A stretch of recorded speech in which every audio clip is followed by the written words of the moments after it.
We're off to Genesis 48. Genesis is the beginning of the Bible, history of how creation came into. God created the world. God created the human being from the dust of the ground, the dirt. He made a man, and then he took the man's rib and made a woman, and the woman came out of the man. And that's why we call her woman. And she made the male and the female to reproduce, to have children, then to multiply. That was God's goal. Not all this craziness and madness and all same-sex and all this type of stuff. He made genealogies in the first beginning of the Bible. We learn about the genealogies of the people in the Bible. Goes all the way to the New Testament.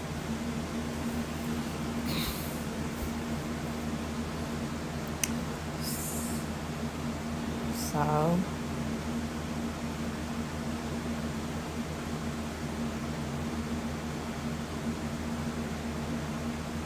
Genesis chapter 38. I want to get this done because there's like 50 chapters. There's 50 pages of Genesis. And I've been on it for a while now, which I've been like busy and stuff. Working and all type of stuff. So it's hard to like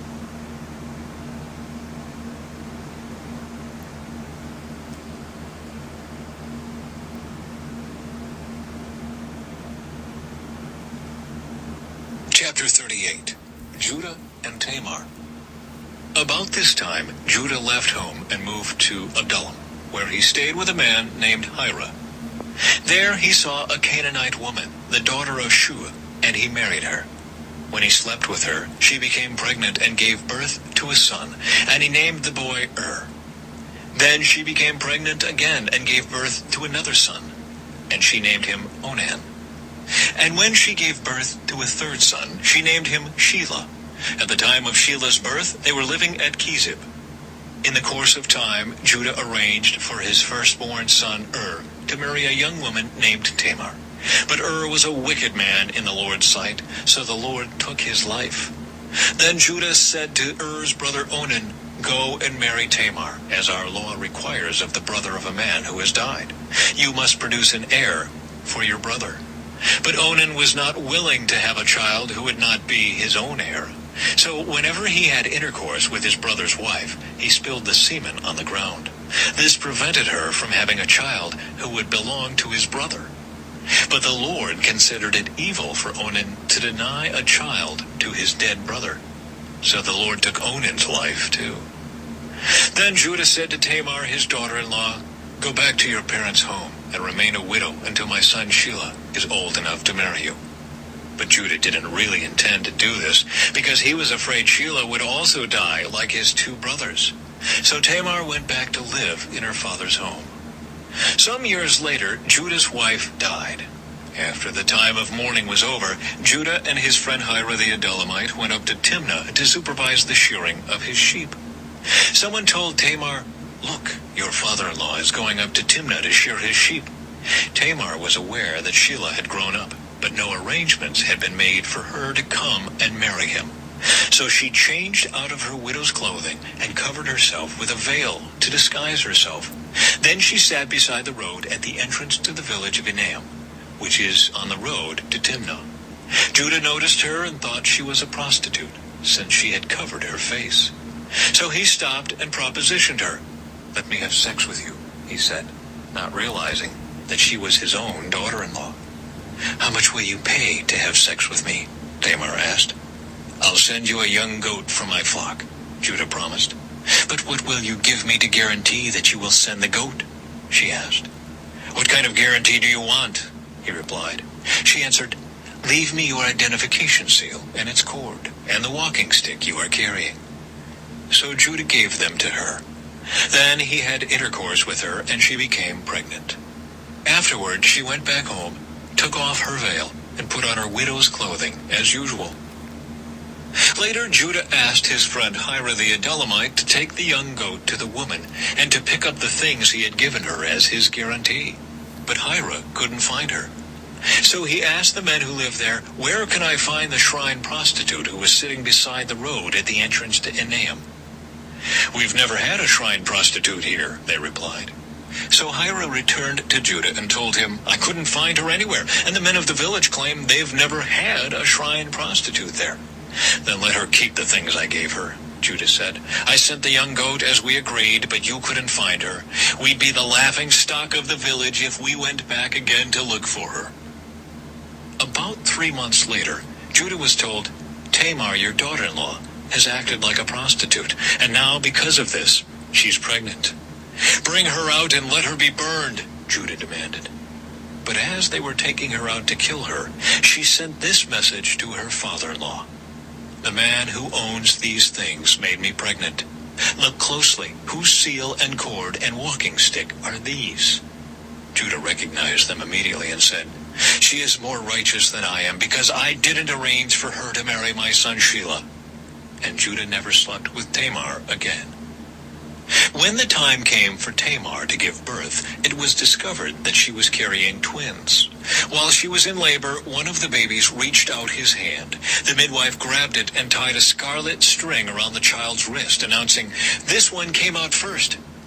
But then he pulled back his hand, and out came his brother. "What?" the midwife exclaimed. "How did you break out first?" So he was named Perez. Then the baby with the scarlet string on his wrist was born, and he was named Zerah.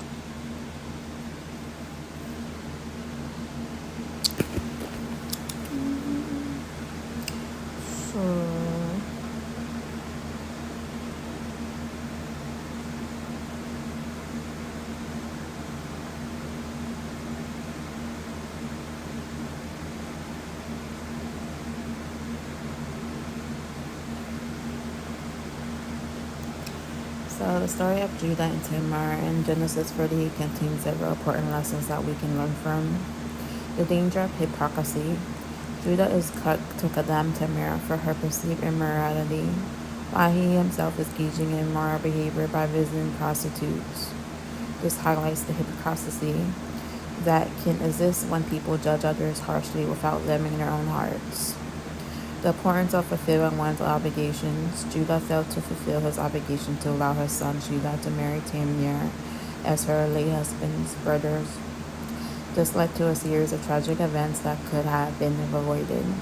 In the power of persistence and courage, Tamar took a risky and bold action to ensure that she received the justice and status that was rightfully hers.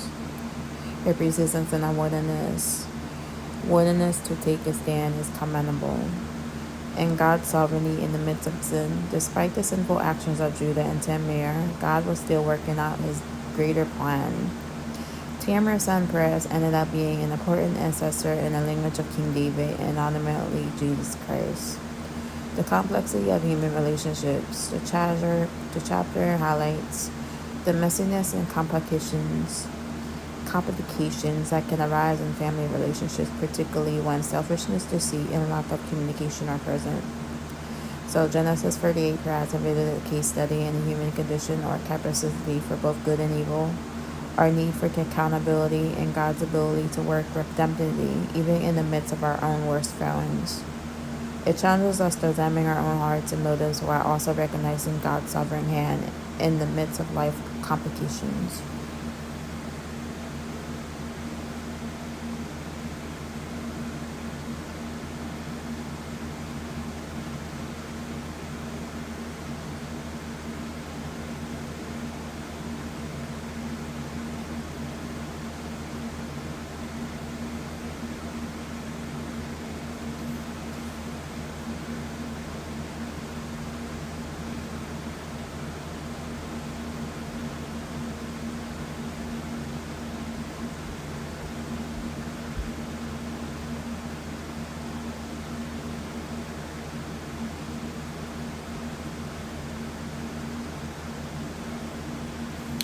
So, Genesis 38 verse 130. The chapter really contrasts the immoral character of Judah with the moral character of Joseph. Judah's lack of integrity resulted in family strife and deception. Genesis 39 shows how Joseph's integrity and wise choices reflected his godly character. His faithfulness was rewarded with blessing greater than he could imagine, both for himself and for his family. In Genesis chapter 38, verse 8, verse 10, this law about marrying a widow in the family is explained in Deuteronomy chapter 25, verse 5, verse 10. Its purpose was to ensure that a childless widow would have a son who would receive her late husband's inheritance and who, in turn, would care for her. Because Judah's son Er, Tamar's husband, had no children, there was no family line through which the inheritance and the blessings of the covenant could continue. God killed Odin because he refused to fulfill his obligation to his brother and to Tamar.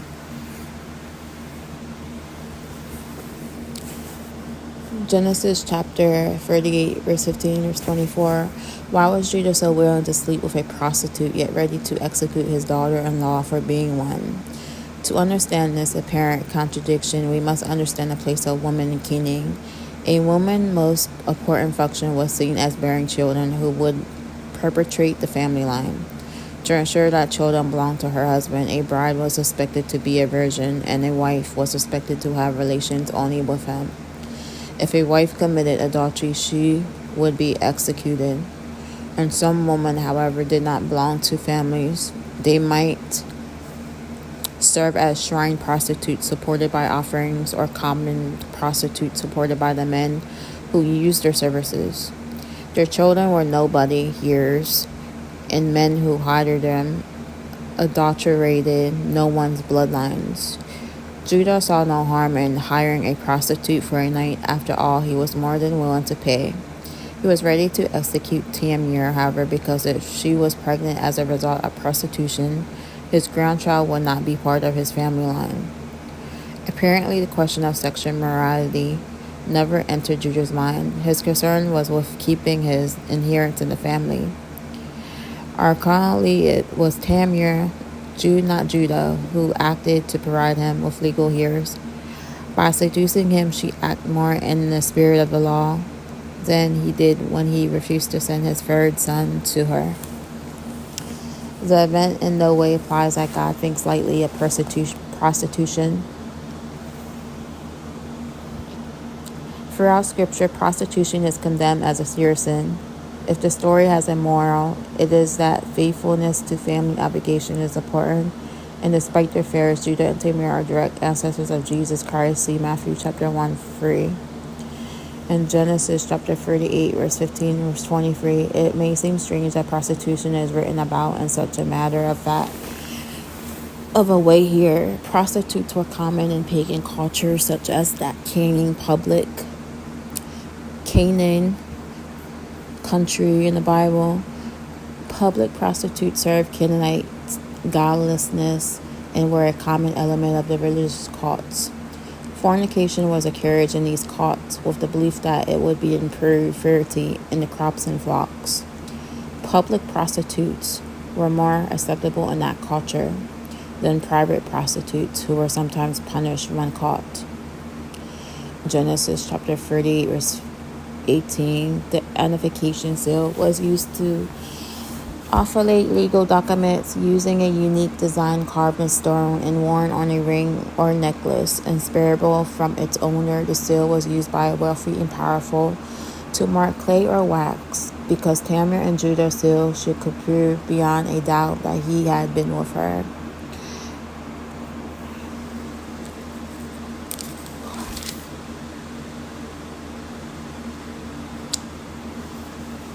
In Genesis chapter 38, verse 24, verse 26, when Tamar revealed she was pregnant to Judah, who unknowingly had gotten her pregnant, moved to have her killed. Judah had no regret over his own sexual sin, yet he came down harshly on Tamar for hers. Often the sins that anger us most when we see them in others are the same sins we commit, yet don't notice in ourselves. If you become indignant at the sins of others, you may have a similar tendency to sin that you don't wish to face. The next time you become angry at someone else's sin, Ask yourself honestly if you're sinning in the same area, and if you're humbly admit it and confess it to God.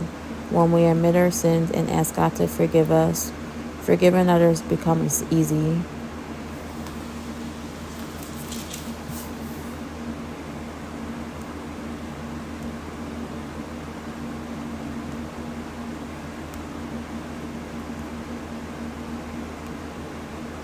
So it says about Reuben character often. The best judges of children character. The best judges of the children's character. Jacob summarizes the personality of his son Reuben by comparing him to water, except when frozen water has no stable shape of its own. It also shapes itself to its container or environment. Reuben usually had good intentions, but he seemed unable to stand against a crowd. His instability made him hard to trust, and he had both private and public values, but these contradicted each other. He went along with his brothers in their action against Joseph, while hoping to contradict the evil in private. The plan failed. Compromise was a way to destroying convictions. Without convictions, lack of direction will destroy life. Reuben sleeping with one of his father's concubines showed how little he had left of the integrity he had displayed earlier in life. How consistent are you in your public, private, or private lives? How consistent are your public and private lives? And we may want to think they are separate, but we can't deny that they affect each other. What convictions are present in your life at all times? How closely does Jacob's description of his son, unruly as a flood, describe your life?